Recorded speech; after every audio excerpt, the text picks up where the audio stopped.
सभी को प्रणाम। हम पढ़ रहे हैं पुस्तक सफल जीवन की दिशाधारा। और पिछले स्वाध्याय में हमने समझा कि जब हमें सक्सेस चाहिए होती है तो उसके लिए इम्पोर्टेंट क्या है, हमारा आत्मबल, हमारा आत्मविश्वास और हमारा स्वावलंबन। हमने इन तीन शक्तियों को समझा, जाना और इनको कैसे इंप्लीमेंट कर सकते हैं जीवन में, उनके बारे में टूल्स और टिप्स हमें गुरुदेव से मिले। तो आइए पहले युवा शक्ति के लिए प्रार्थना कर लेते हैं। ये पुस्तक स्पेशली हमारे स्टूडेंट्स के लिए है, 8th क्लास से ऊपर जो भी कॉम्पिटेटिव एग्जाम्स की तैयारी कर रहे हैं, कोई भी युवा वर्ग जहाँ जीवन में लगता है कि कुछ है ही नहीं, तो ये एक किताब आपके लिए आशा की किरण बन सकती है। गुरुदेव ने इसमें बहुत अच्छे सूत्र दिए हैं। तो आइए पहले युवा के लिए प्रार्थना करते हैं। ओम भूर्भुवः स्वः तत्सवितुर्वरेण्यं भर्गो देवस्य धीमहि धियो यो नः प्रचोदयात्। स्वाध्याय को आगे बढ़ाते हैं।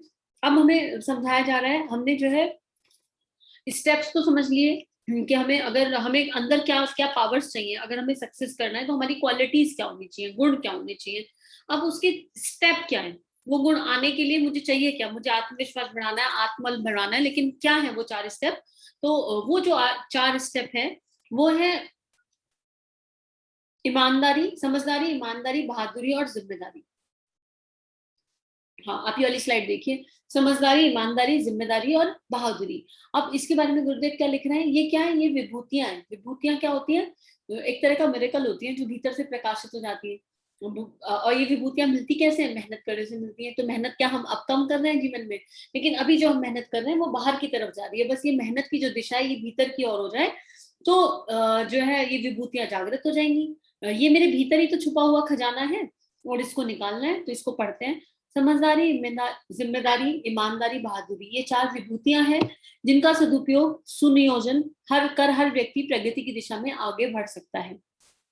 समझदारी सौभाग्य का प्रवेश द्वार है तो बेवकूफी दुर्भाग्य का। समझदारी का अर्थ है तत्कालिक आकर्षण से संयम बरतना, दूर की सोचना, किसी काम की प्रतिक्रिया और परिणति के रूप को समझना, स्थिति के अनुकूल निर्णय लेना और प्रयास करना। तो यहाँ पे अब गुरुदेव हमें समझदारी बता रहे हैं। हम सब समझते हैं कि हम बहुत समझदार हैं, और एक स्वाध्याय में पढ़ रही थी तो उसमें लिखा था कि गुरुदेव क्या लिख रहे थे कि एक्चुअली प्रॉब्लम ये है, समस्या ये है कि हमें लगता है कि दुनिया में 1.5 अकल है और 1 मेरे पास है और आधी में सारी दुनिया है। अब अगर ये वाली फिलॉसफी है तो कैसे कोई चीज समझ में आएगी। तो यहाँ गुरुदेव समझदारी का अर्थ बता रहे हैं। सबसे पहला अर्थ क्या है, हम इंस्टेंट टेम्परेरी हैप्पीनेस की तरफ अट्रैक्टेड रहते हैं। तो हमको अपने आप को उस डिस्ट्रैक्शन से हटाना है। जब भी कोई काम करने जा रहे हैं 100 डिस्ट्रैक्शन आ जाते हैं। आप पढ़ने की सोच रहे हो, बैठे बैठे याद आ गया व्हाट्सएप देख लें। पढ़ने की सोच रहे हैं, यूट्यूब पे चले गए। पढ़ने की सोच रहे हैं, किसी फ्रेंड से बात करने की बात याद आ गई। और नहीं तो विचार में कोई थॉट आ गया। तो समझदारी केवल इसी में है कि जो इंस्टेंट अट्रैक्शंस है ना, जो बॉडी कॉन्शियसनेस के हैं, जिनके बारे में हमने पहले भी समझा, या जो इंद्रियों से रिलेटेड है। हमने इंद्रियां समझी थी कि 5 इंद्रियां हैं, स्वाद इंद्री, और हमें कितना कितना उन पे किस तरह कंट्रोल करना है, अपनी वाणी और अपने रिप्रोडक्टिव ऑर्गन्स इंद्रियों के रूप में हमने वो भी जाने और समझे। उन आकर्षणों को वहीं के वहीं रोक दो। कुछ ऐसे नियम होते हैं जिनको कुछ ऐसे डिसिप्लिन होते हैं लाइफ में जो फॉलो करने ही चाहिए, करने ही। अब खाली शरीर से फॉलो करने से बात नहीं बनेगी। मैंने अपने आप को व्हाट्सएप देखने से रोक लिया, लेकिन मेरा चिंतन अगर उसी दिशा में चल रहा है, मैं नहीं देखना, मुझे नहीं देखना, मुझे नहीं देखना, या मैं नहीं देख रही, मैं नहीं देख रही, तो इनडायरेक्टली मैं कहीं ना कहीं अपनी तरफ उस एनर्जी को अट्रैक्ट कर रही हूँ। तो मान लो अगर आपको शांत रहने का अभ्यास करना है, मतलब आपको ऐसा लगता है कि आपको गुस्सा बहुत आता है और आपको शांत रहने का अभ्यास करना है, तो आपको ये नहीं सोचना है कि मैं गुस्सा नहीं करता, मैं गुस्सा नहीं करता। आपको सोचना है मैं शांत रहती हूँ, मैं शांत रहता हूँ, मैं शांत रहता हूँ। जस्ट अपोजिट, क्योंकि यूनिवर्स में इमेजेस, ब्रेन इमेजेस पे काम करता है, और जो हम सोच रहे हैं वो यूनिवर्स में जा रहा है और हम अपने भाई बहन अपने जैसे थॉट्स को, अपनी जैसी एनर्जीज को हमारे पास वापस ला रहा है। तो आकर्षण, जो तत्कालिक आकर्षण है, उनसे संयम बरतने के लिए मेरे को पॉजिटिव अप्रोच रखनी पड़ेगी। तो हमने समझा था पिछले पहले कि आत्मविश्वास बढ़ेगा तो पॉजिटिविटी कैसे आएगी। उसके बाद मेरे को अपने आप से ये भी पूछना है, इसको विचार स्तर पर भी करना है, मुझे फिलहाल जो हम कर रहे हैं उसे करके हमें लाभ क्या हो रहा है। अपने आप से बार बार ये प्रश्न कीजिए, what am I gaining, is it a contribution towards my life. जो भी हम अभी कर रहे हैं, जिसमें हम अपना टाइम स्पेंड कर रहे हैं, इन्वेस्ट नहीं कर रहे हैं, कि क्या ये मुझे लाइफ में कुछ कंट्रीब्यूट कर रहा है। और अगर आपको उत्तर मिल रहा है नहीं, there is no contribution with this activity towards my life, तो क्या हम दूरदर्शी नहीं होकर उस काम को बंद नहीं कर सकते। जब उनको समझ में आ गया कि कुछ नहीं होने वाला है और कोई कंट्रीब्यूशन नहीं है मेरी इस पर्टिकुलर एक्टिविटी का मेरे लाइफ में, लाइफ मेरी है, जीनी मुझे, उसके फायदे नुकसान मुझे ही होंगे, तो हम उस काम को क्यों करते रहें। दूसरा, करने से पहले ये सोच लीजिए कि अगर मैंने ये एक्शन किया तो उसका रिएक्शन क्या होगा। अगर हम करने से पहले एक्शन के रिएक्शन को समझ जाएं तो भी लाइफ आसान हो जाती है। तो करने से पहले वो बात हमें ध्यान से सोचनी है।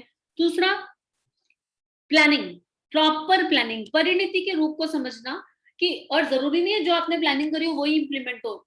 At the same time presence of mind भी होना चाहिए। प्रेजेंस ऑफ माइंड, कई बार स्थिति विपरीत पड़ जाती है, जो हमने सोचा है वैसा एग्जीक्यूट नहीं हो पा रहा, तो जैसी स्थिति है उसके अनुसार निर्णय लेना, बिना अपने आप को परेशान करे, बिना अपने आप को इम्पैक्ट किए, राइट, उसी तरह निर्णय लेने का प्रयास करना। तो यहाँ पर हमें समझना होगा क्या समझदारी का अर्थ क्या है। तत्कालिक आकर्षण से संयम बरतना, हमने एक्सप्लेन कर लिया। दूर की सोचना, किसी काम की प्रतिक्रिया और परिणति के रूप को समझना, स्थिति के अनुकूल निर्णय लेना और प्रयास करना। ये जो अगर पॉइंट है हमें समझ में आ रहे हैं तो हमारी समझदारी जागृत होने लगेगी।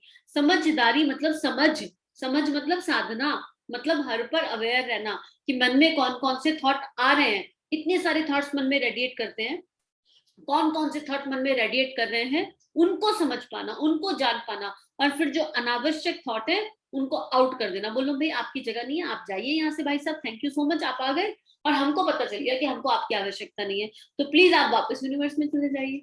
और केवल वो थॉट्स जो मुझे मेरी लाइफ में कंट्रीब्यूट कर रहे हैं उन्हीं के लिए जगह बनाना।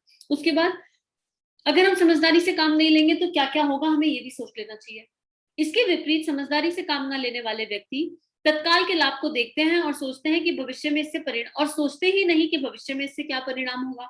अब मान लो आपको रेस्टोरेंट का बिजनेस खोलना है, ठीक है, और आपको शॉर्ट टर्म बेनिफिट दिख रहा है कि मैं नॉनवेज का कुछ बिजनेस खोल लूं, तो ये शॉर्ट टर्म बेनिफिट तो है, आपको हो सकता है पैसे ज्यादा मिल जाए, लेकिन आप इसका लॉन्ग टर्म सोचोगे तो आपको समझ में आएगा कि आपने कंट्रीब्यूट क्या किया अपनी सोल को, आपने समाज को क्या कंट्रीब्यूट किया, आपने कितने घरों में क्या क्या कंट्रीब्यूशन दिया, और आपको अच्छे से समझ में आ जाएगा कि इससे कुछ हासिल नहीं होने वाला, बट शॉर्ट टर्म सक्सेस मिल जाएगी, शॉर्ट टर्म पैसा आ जाएगा, और सक्सेस भी कौन सी, टेम्परेरी, पैसे के फॉर्म में।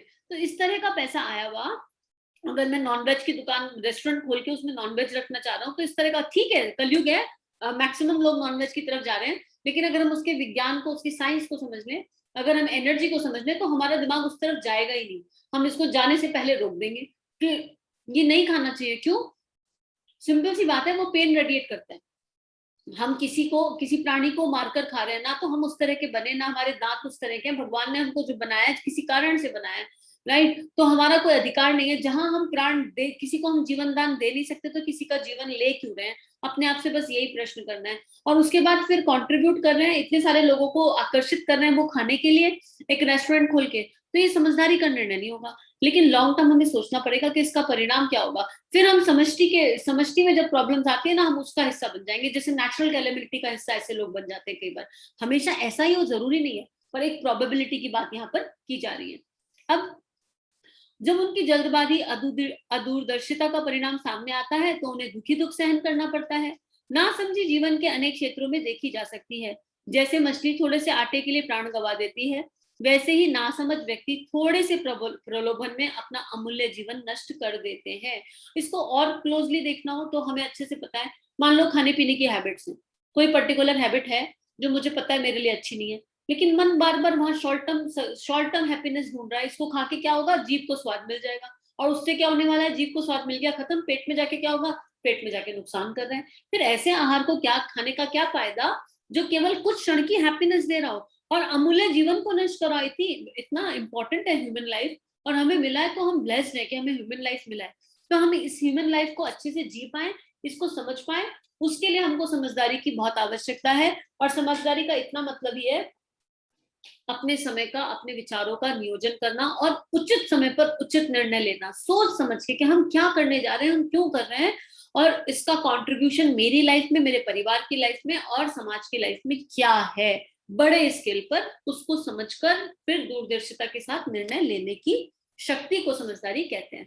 तो अब प्रार्थना है कि हम सबके युवाओं के भीतर की शक्ति जागृत हो और हम सबको समझ में आए कि हमारा लाइफ कैसा होना चाहिए, एक बड़ी पिक्चर, एक बड़ा विजन के अपने आप से जुड़े रहकर आगे का लाइफ कैसा होना चाहिए। इसी के साथ आज का स्वाध्याय समाप्त करते हैं।